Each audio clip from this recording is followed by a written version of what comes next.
ఓం ఓం గం గణపతయే నమః. ఓం సం సరస్వత్యై నమః. ఓం గం గురుభ్యో నమః. ఓం బ్రహ్మ విష్ణు రుద్ర మహేశ్వర సదాశివ దుర్గా లక్ష్మీ సరస్వతీ సావిత్రి రాధాదేవి నమః. ప్రాదానిక రహస్యం. ఓం అస్య శ్రీ రహస్యత్రయస్యః ఓం బ్రహ్మ విష్ణు రుద్ర ఋషయః అనుష్టుప్ ఛందః మహాకాళీ మహాలక్ష్మీ మహాసరస్వత్యో దేవతాః महालक्ष्मी बीजं श्रीशक्ति दुर्गा कीलकम् अभीष्टबलसिद्धत्ते जपे विनियोगः भगवन्नवतारो मे चण्डिकायास्त्वयोदिताः एतेषां प्रकृतिं ब्रह्मन् प्रधानं वक्तुमर्हसि आराध्यं यन्मना देव्याः स्वरूपं येन तद्विजः विधिना ब्रूहि सकलं यदावत् प्रणतस्य मे इदं रहस्यं परम मनोख्येयं प्रचक्षते भक्तोऽसीति न मे किञ्चित् तवा वाच्यं निरादिपा सर्वस्याद्या महालक्ष्मी स्त्रिगुणा परमेश्वरी लक्ष्यालक्ष्यस्वरूपा सा व्याप्या कृष्णं व्यवस्थिता मातुलिङ्गं गदां केडं पानपात्रच्च बिभ्रती नागं लिङ्गं च योनिं च बिभ्रती नृपमूर्धनि तप्तकाञ्चनवर्णाभा तप्तकाञ्चनभूषणा शून्यं तदखिलं स्वेन पूरयामास तेजसा शून्यं तदखिलं लोकं विलोक्य परमेश्वरी बभारारूपमपरं तमसा केवलेन हि सा भिन्नाञ्जनसङ्गाशा दंष्ट्राञ्जितवरानना विशाललोचना नारी बभूवा तनुमध्यमा खड्गपात्र शिर खेडैः अलङ्कृत चतुर्भुजा कबन्धहारं शिरसा बिभ्राणा शिरसां सजं सा प्रोवाच महालक्ष्मीं तामसी प्रमदोत्तमा नाम कर्मा च मे मातर्देहि तुभ्यं नमो नमः तां प्रोवाच महालक्ष्मी तामसीं प्रमदोत्तमा ददामि तव नामानि यानि कर्माणि तानि ते महामाया महाकाली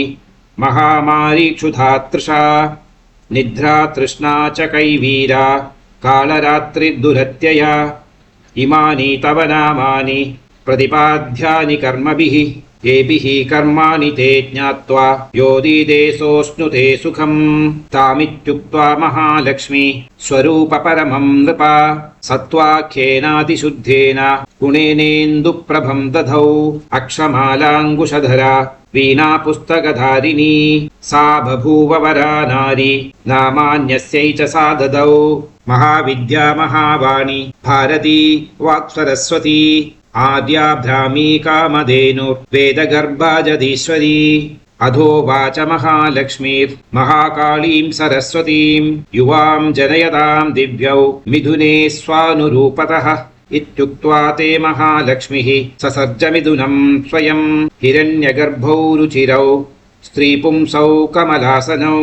ब्रह्मन् विदे विरिञ्जेदि दादरित्याहतं नरं श्रीः पद्मे कमले लक्ष्मीत्याह माता स्त्रियञ्जतां महाकाली भारती च मिथुने सृजति स्मः एतयोरपि रूपाणि नामानि च वदामि ते नीलकण्ठं रक्तबाहुं श्वेताङ्गं चन्द्रशेखरं जनयामास पुरुषं महाकालीसिधां स्त्रियं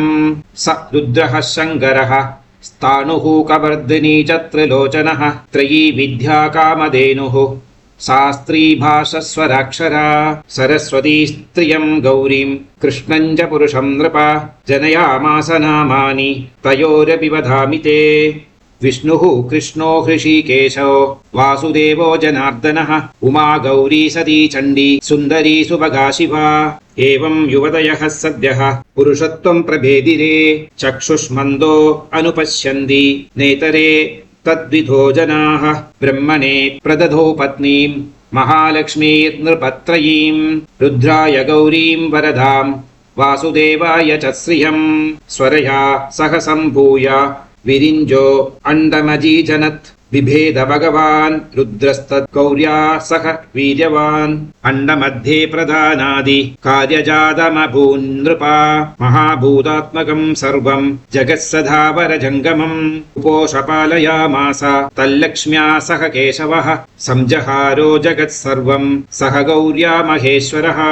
महालक्ष्मीरेव माता राजन् सर्वेश्वरेश्वरी निराकारा च साकारा सैव नानाविधान्यभृत् नामान्तर्यैर्निरूप्यैषा नाम्ना नान्येन केनचित्। ओम् इति प्रादानिकरहस्यं समाप्तम्।